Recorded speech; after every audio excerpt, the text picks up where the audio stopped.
Hi, Peter Jones, property investor, author, ex-chartered surveyor, and a few months ago I had the very great privilege of being invited by Mark HOMER, the co-founder of Progressive Property, the UK's leading property training company, to go onto his podcast called Mark My Words. And the podcast interview was recorded as a video, so I've got a copy and I thought I'd put it on my YouTube channel so that everybody can see it, and I hope you enjoy it. Now, it goes on for about 45 minutes, so you probably want to grab a cuppa, but there's some good stuff there. We had a good chat about property and a lot of topics covered, which I hope you'll find interesting. Peter, welcome. Welcome to Mark My Words. Pleasure, Mark. I'm thrilled and somewhat overwhelmed to be here. There we are. I haven't seen you for a while, but we've just had a bit of a chat as to what you've been up to. Clearly you've got decades of experience as a surveyor, but also an investor, which is pretty rare. I meet a lot of surveyors on my travels, and whilst they know lots about RICS and valuing, well, some of them know about how to value some buildings, very few of them invest themselves and have that sort of added dimension, which must bring quite a lot to your, I don't know, I suppose it's like continual sort of personal development, or is it CPD? It's CPD. We have to do, yes, we have to continual professional development. Sorry, I should know that because remember. Yeah, we have to do. Yeah, yes, that's right. So does it count? You know, you buying properties yourself? Well, it depends how you put it down on the form, I think. Right. So nobody's ever said it doesn't. But I mean, I'm always learning all the time anyway in order to do it. I mean, what you've just said is actually one of the things which I realised many years back was one of those strange things about property, that those who are professionals in property don't necessarily fully understand what they're actually dealing with. No. One of the things which I always say here when I'm doing masterclass is that when you've done the 4-day masterclass, you'll know a lot more about property investing than many people who call themselves property professionals. Yeah. It's crazy. I remember as a young surveyor... It is crazy, it is. If I'm allowed to say this, but I remember when I was working in a proper job, which is about sort of 25 odd years ago, as a partner in a firm in London, chartered surveyors doing mainly commercial property.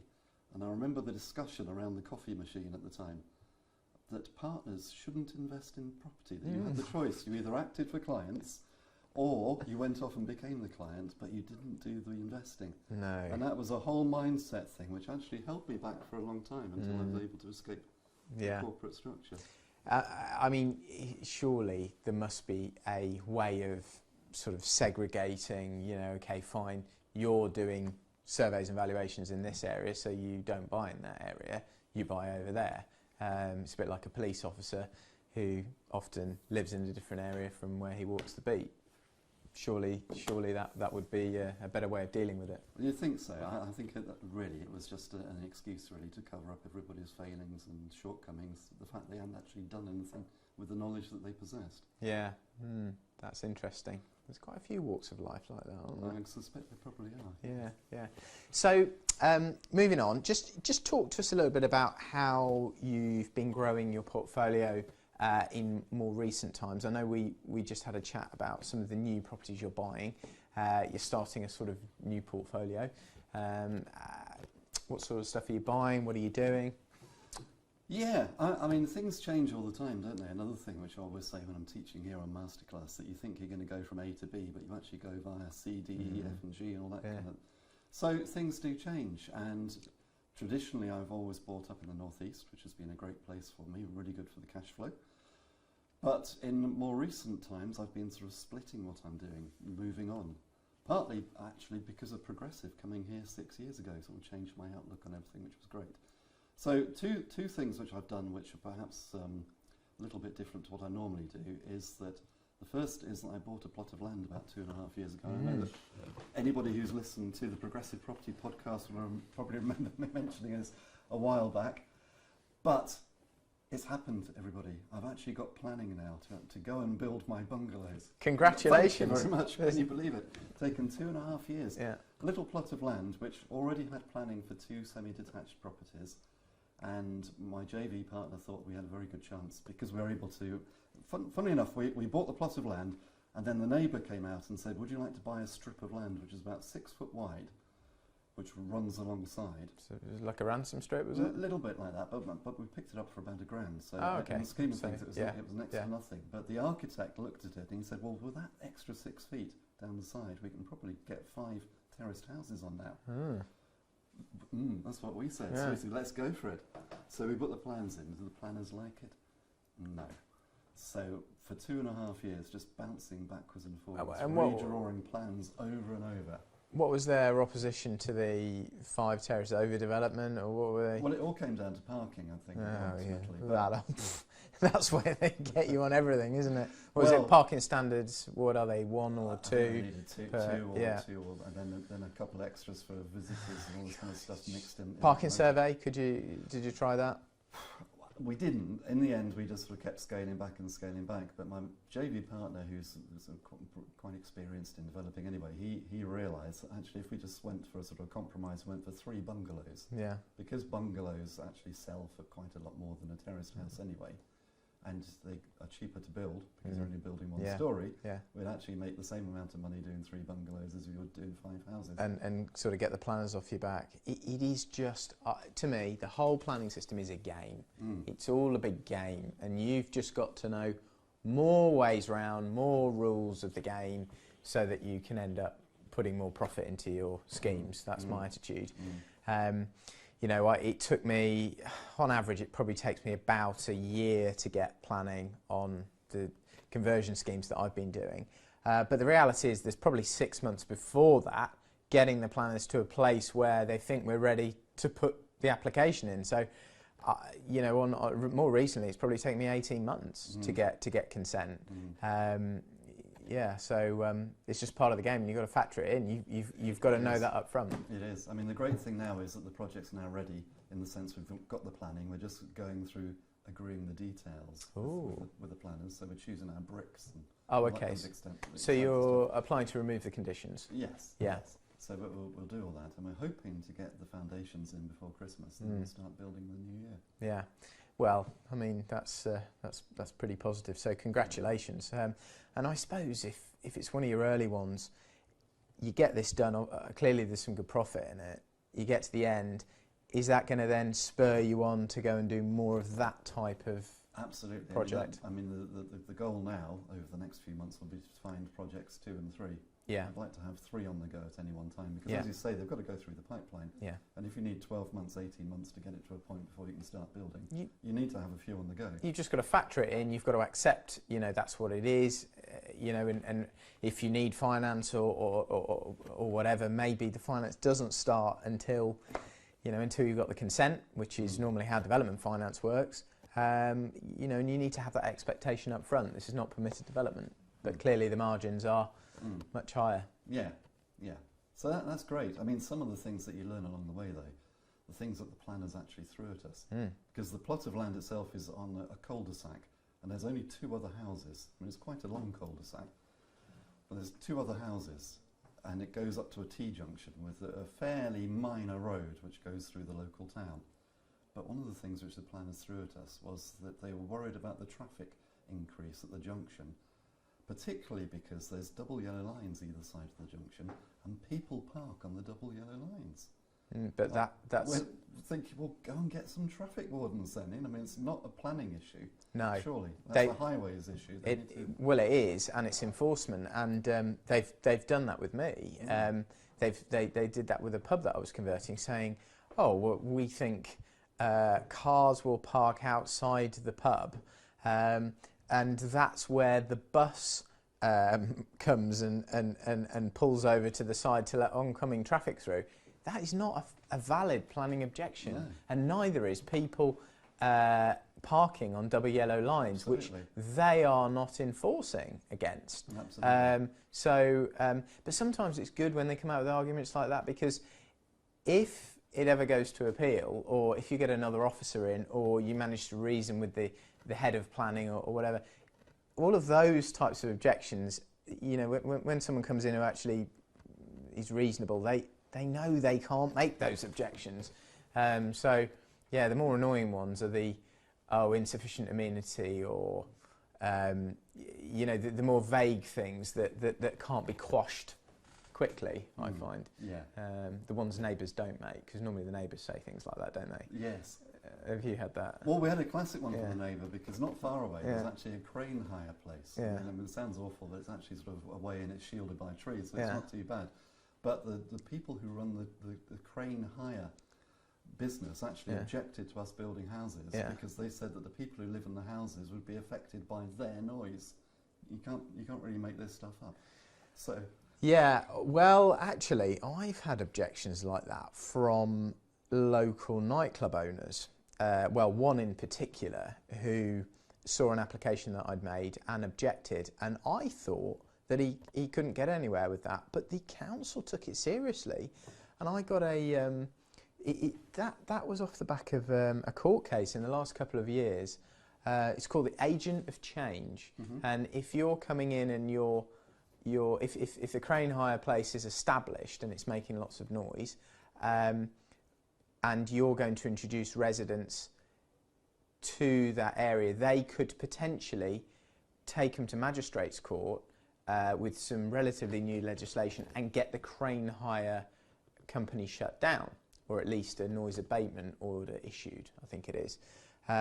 So then the planners have to consider that, the fact that this may shut down a local business or curtail their activities, which I found bizarre as well. it is bizarre, isn't it? Yeah, but what I also found was the crane hire company may have a planning condition which prevents them from making a certain amount of noise and within certain hours of operation, and they may be breaking those conditions, and therefore when you do your noise report, it has to only consider that noise during the hours that the planning condition allows that. Did you get any of that, or Not as far as I'm aware. no? You didn't have to do a noise report. Not as far as I'm aware. No. Oh right, It's so the mainly council just mining reports. the up in council just Nottinghamshire. ignored them Yeah. basically. We Yeah. drilled lots of big holes to make sure there's nothing underneath. Oh, because you got mine shafts. Well, in theory, but we knew there wasn't. But they still wanted us Report. to drill the holes anyway. Yeah. So Okay. these things happen, don't they? Yeah, we don't get that around here. No. Yeah.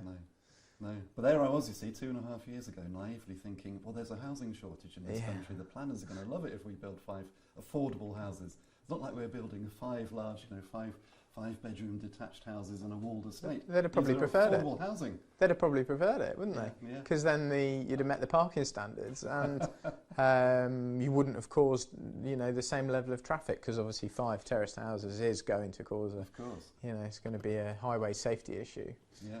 potentially. So there we go. Any politicians listening to this, do something about it. This is what we're really dealing with in real life. I suppose they're called permitted development rights, aren't they? That's the way around it. Hopefully, once Brexit's done, this government will introduce some more. Jeremy Corbyn will probably take them away if ever he becomes Prime Minister, which is looking less likely, thankfully. But you never know, do you? You never know. I sort of said that a couple of years ago. Okay, so sort of moving on. Investment-wise, have you been sort of, what sort of stuff have you been doing? Do you see new opportunities? Do you see changes in the marketplace? And how have you been capitalising on those? Yeah, great question. Well, a couple of things I've been doing, one of which you will remember because we talked about it when we went to Cayman on the Cayman retreat, which is I owned one flat in a block of 14. Yes. Where all the owners are at each other's throats. I mean, literally at meetings we had people shouting, swearing, crying, walking out of the freeholders' meetings. And not surprisingly, the block was beginning to deteriorate because nobody could actually agree what to do and how to keep it maintained. All of the owners had let their flats out, just to explain. There were no owner-occupiers. They're all owned by buy-to-let investors. And at that stage, I think there was 8 of us who were co-owners of these 14 flats. And it was just bedlam, literally. There is no agreement by committee. There was no agreement. No. But it wasn't even just no agreement. It was everybody was falling out. Not surprisingly, because the history of the block was quite interesting, because one of the owners actually used to run a brothel from the block, which was quite interesting. Yeah. When we went to Cayman, we were talking about this, and it seemed like the only way for me to actually be able to make any sense of it was probably to sell my flat and move on. But having had a think about it, I thought, do you know what? I can see a potential here to do something with the block. So I was a little bit sneaky, maybe, but I managed to get 4 of the owners to sell me their flats. Yeah, nice. Which was hard, because if any one of the 4 had actually sort of realised that I was trying to get all of these flats, they would probably have doubled the price, I would have imagined. But somehow or other, probably through luck, I managed to pick them off one by one and buy them. Tenacity. Secretly. And then the big reveal at one of the freeholders meetings, when everybody was expecting. Once you'd completed. Once I'd completed, and I said, by the way, I've just bought those. Everyone was saying, well, where are they? Why are they at the meeting? Ta-da! I said, actually, I'm the new owner. I am the owner. What was their response? Well, they were absolutely gobsmacked. Are they? Yeah, absolutely. But, I mean, it's been great since, because we have now managed to get a consensus around what we do with the blocks. Yeah. One of the very first things we did is we put a great big fence up around it. Brilliant. And an electric gate. So it's now got secure parking, and it stops all the local people walking through and using it as a right of way and dropping their rubbish. Yeah, the yobbos, drinking in the car park. Drinking in the car park, all that kind of stuff, yes. Yeah. Which has made a massive difference, and we started tidying the blocks up, and I think we're adding, and have added, but we're definitely adding value. I love it. I mean, we have quite a few sort of blocks and, you know, old pubs and things like that, and we put electric gates in the car parks, and the difference it makes, keeps all the yobbos out, stops people parking when they shouldn't be, keeps the rubbish away, you know, and it just then allows you to start sort of spending a bit more money on gardening. I can think one in particular, the bin store doesn't get overrun with all the, you know, the next door neighbour chip shops, you know, crap, you know, all their rubbish they put in there, and it just lifts it all, and then the property gets let, and it stays fuller, doesn't it? Yeah, no, it's really coming on, so that's great. The other thing which I've done is I've slightly changed my goldmine area. Those properties are still up in the northeast, and I'm still open to opportunities up in the northeast. But my son-in-law to be has sort of come under my wing a little bit, and as he's going to be my son-in-law, I kind of feel like I need to do something just to make sure that he is able to provide for my daughter in years to come. So we're starting to do JVs together, and he's outsourcing properties around Nottingham. So what sort of stuff? Little terraced houses again. Single lets? Single lets, yeah. Well, which is my bread and butter. I love doing that kind of stuff. All refurbs, of course. They are following the classic BRR model. They always need to have something doing to them, add some value. We just completed on our most recent one about 2 or 3 weeks ago. Yeah. And that was a fantastic one, because, strange story, but my son-in-law was badgering me a little bit, saying, what shall I do next? What shall I do next? And I thought, well, I better send him off to look at something. Yeah. So I went on to Rightmove, just scrolling through, just one Friday afternoon. Literally took me about 3 minutes to find a house on Rightmove, which I thought, I'll send him off to look at this one. Not expecting that anything was going to come of it, but I thought it would just be good for his education. He could learn. So I sent him off to look at this property, and he rang me. He said, well, I'm here, I've just met the agents, but the agents are going to take it off the market. And I said, why? And he said, well, there's been some kind of a leak in the roof, and the walls are all sort of pretty mouldy and horrible, and the owners didn't know that this leak was happening, the property's empty. They're going to take it off. And I said, well, don't let them do that. I said, while you're there, just tell them to slow down, and tell them we will make an offer, but subject to the terrible conditions, so that their client doesn't have to do the work. So the property was on at 140, and he said, well, what shall I offer? Now, bearing in mind I wasn't expecting anything to come of this, and I would normally say you've got to go through your figures and understand it, see, you know, work out the refurb cost, blah, blah, blah. 20 grand. But I had a gut feeling, and I said, well, offer them 115 and see what they say. So you took 25 off? Yeah. Not expecting them to you know. 10 minutes later, he says, we've just done the deal at 118 and a half. Oh, nice. I thought, I thought nice, and I thought, hang on, what am I actually buying? Anyway, we worked it out. Yeah, because you'd expected him to come back and say no, and then but education. We are suddenly with this deal, which I wasn't expecting, a property I've not even seen, breaking all the rules. Yeah. But son-in-law sort of came back from the viewing, we talked it through, and we realised that a lot of it was cosmetic. There was a hole in the roof, which I later discovered was about 4 slip slates. Yeah. The rain had been pouring through, but it hadn't got to the stage yet where we've got to do all the extensive replastering. We told the agents we thought we needed to do. Of course. And a lot of it's about to fall down, isn't it? Absolutely. You know, I mean, look at it. What lender's ever going to lend on this? Well, they wouldn't. Absolutely, they wouldn't. I mean, it looked horrible. And I've noticed some Japanese knotweed in the back garden.